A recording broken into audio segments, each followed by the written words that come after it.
So next we hear from Suparna Bhattacharya on data sharing and collaboration in deep tech research. She's a HPE fellow in the AI research lab at Hewlett Packard, where she currently focuses on data-centric, trustworthy AI.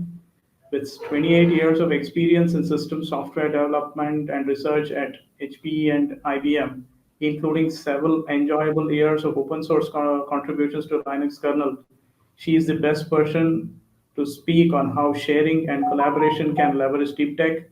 In fact, Suparna, I don't think I did justice to your experience in the introduction. Please take over the stage. I mean, we can learn a lot. Yeah, thank you. Uh, can you see my slides? Yeah, we can. Yeah, okay. Yeah, it's a pleasure to be here. My talk is going to be a little bit different from what we've been hearing, during the afternoon, and a lot of excellent perspectives. So we're talking about the issue of how can you share data better and use that better for collaborations. And I'm going to present a little bit of a technical perspective on this. How the kind of things that we're trying to do to enable this. The heart of it is really, if you think about why actually we even worry about sharing data or connecting data, is really because you want to solve big problems. Whether it is looking at healthcare situations, or whether it is looking at sustainability.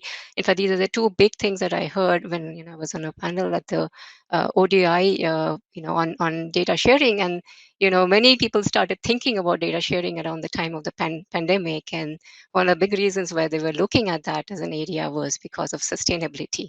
But it's also be able to enable us to discover new horizons that will help us solve maybe all of or many of these problems. So what we can see from our collaborations with some of the research labs across the world, and is that there is, of course, a lot of acceleration of scientific progress through data, and actually lot of different sources of data, and you could use each of them individually to solve problems. But if you want to connect the dots, then you kind of look at it that some things might be coming from edge sites, like wind farms. Some things might be from a lab. Some things could be from a particle accelerator. And then there is also data that is being generated by simulators. So there's a huge amount of a variety of data. There's a lot of modalities of data, and with AI, these things are expanding. And if you start from the individual scientists to look at the science communities, so for each of these communities or each of these scientists are probably using these different kinds of data, and so it gets even more complex. The processing of this data, if you want to solve a problem, sometimes part of the things like a simulation happens on the supercomputer. Your some of your is people might be accessing it from the cloud. Somebody might be using it on their desktop. The data is coming from from an experimental site. So there is a lot of different challenges, and then there is also a huge amount of data and variety.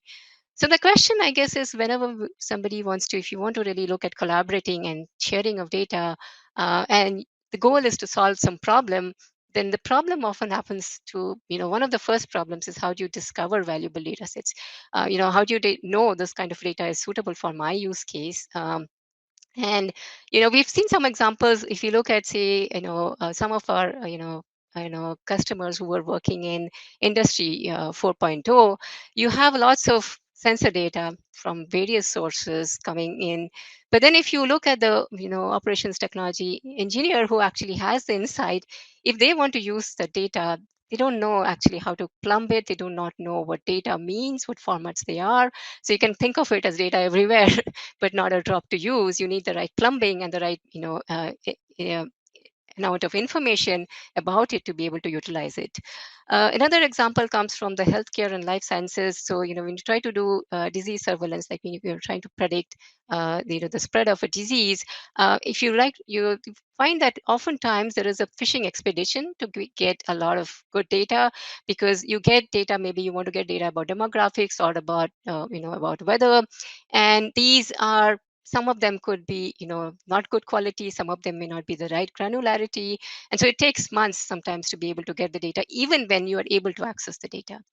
Another example from agriculture, the the value in this case is from a collaboration with Digital Green and CGIAR, is that you really want the deep, and most advanced research, results that you're learning from agriculture and, and research to actually affect the smallholder farmers. And so you need to really be able to connect the dots and link the data so that they can benefit from that in real time.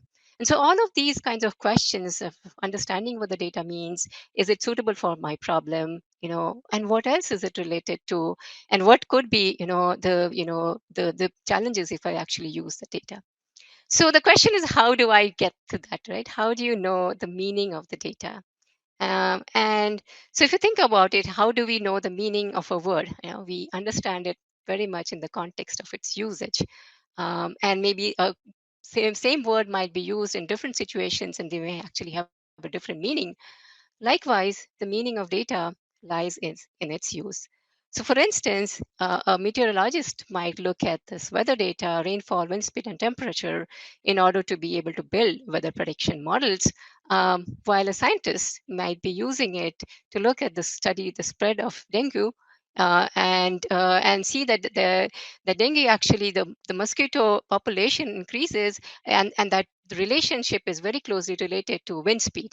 And you might discover that, and you want to find the right data which actually has the right kind of wind speed measurements that will allow you to make these predictions. Now, an agriculturalist might use it for a different purpose to be able to predict crop yield.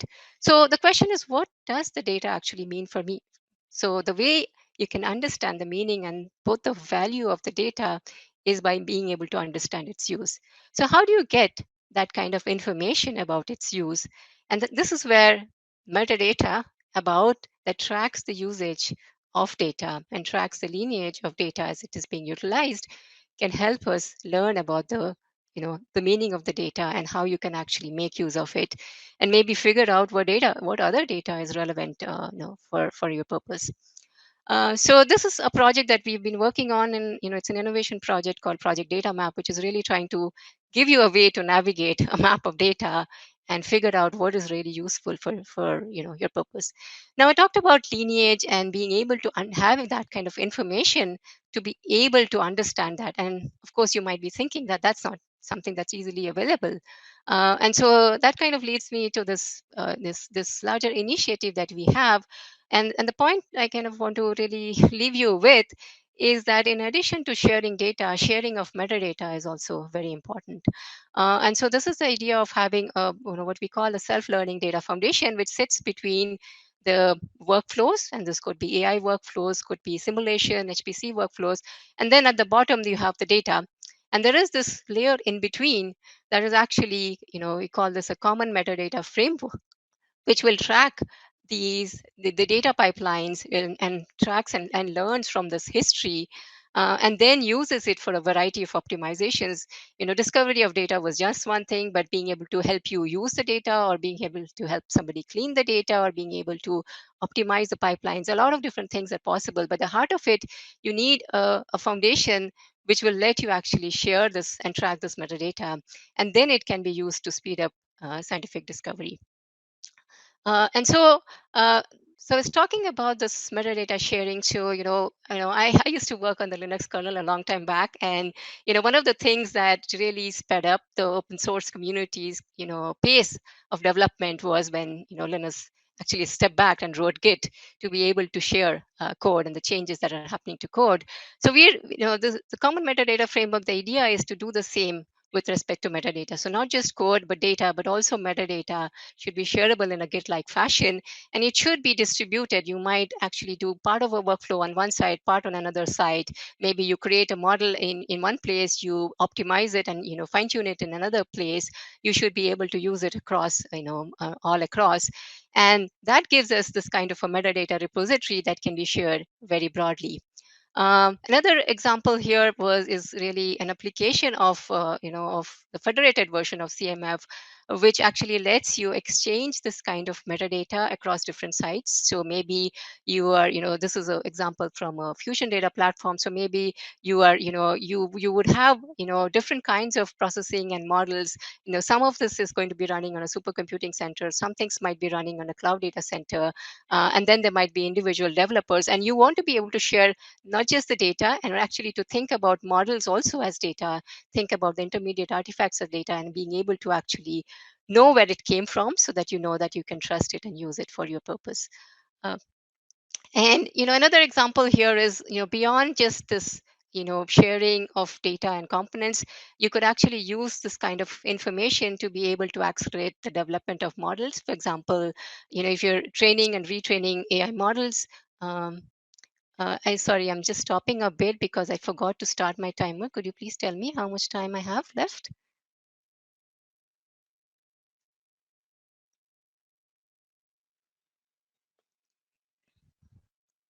Okay. So let me move ahead. And so the thing here is that if you are, so what you can do here is, besides accelerating the model development, sometimes when you have simulations, you can accelerate these simulations using an AI surrogate model. And now the question is that surrogate model also has to be retrained as and when you get more new information. And then in order to do that, you probably want to train that model with simulation results. Now, the simulations might be very expensive. And so you want to be able to select the right simulations that you want to do. So this entire pipeline of, picking the right data, and actually even deciding what data to use, or even what data to generate, and the whole experimental process can be optimized using a framework like this. Another problem that you might face is that, yes, we have all of this connected and you can actually find and share this data. But then how do I really, if you are a scientist and you want to really, you're imagining yourself in an AI assisted future, and you really want to be able to go and ask a question of your data, any question about your data that helps your discovery process. And this data is all multimodal, right? There are 3D structures, there is, image data, there's time series data. And so maybe if you really were looking at this, you can look at this kind of a query, which is an example of, of a search for, a protein, that could be actually attached, for the COVID, virus. And so it's actually trying to understand that query, but it's under the covers, it's actually calling these AI models to be able to actually search, generate these kinds of, structures. It's trying to actually use a 3D prediction model, but when you're experiencing it, it's a very uniform experience, and it is going and searching through your entire data to do that. Now, that's, besides that, however, there is even further, and, where people are thinking of this. And so now that we are in the era of ChatGPT and foundation models, and if you look at the foundation models today, they are really good at, a lot of the tasks with respect to general text and general, and they're also now starting to ingest a lot of domain knowledge. But if you're looking for scientific discovery and, these kinds of deep tech use cases, then you have a lot of other multimodal data, and they are all of these different kinds of data. And so there is this effort on in the Trillion Parameter Consortium to see if you can build a single foundation model for science. And this is a pretty big endeavor. So you would have like 30 trillion tokens it is trained with. A model of this nature will probably take a few months on an exascale system to train once you've got all the data right. And then once you have that, then it could do also the usual tasks that you can do with the foundation model, and just adapt it to these tasks. But it can be, you can start to use it for all various kinds of scientific discovery.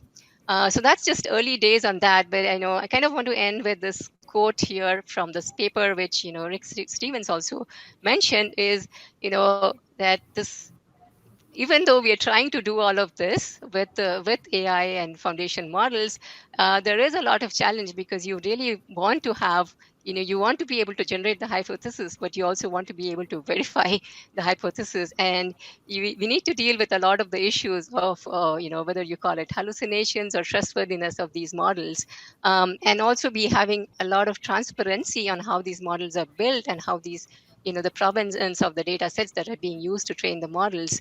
And so there is a lot of interesting, dimensions there and interesting, days ahead for us. Thank you. Thank you, Suparna. It was a great talk, especially on the Git for data.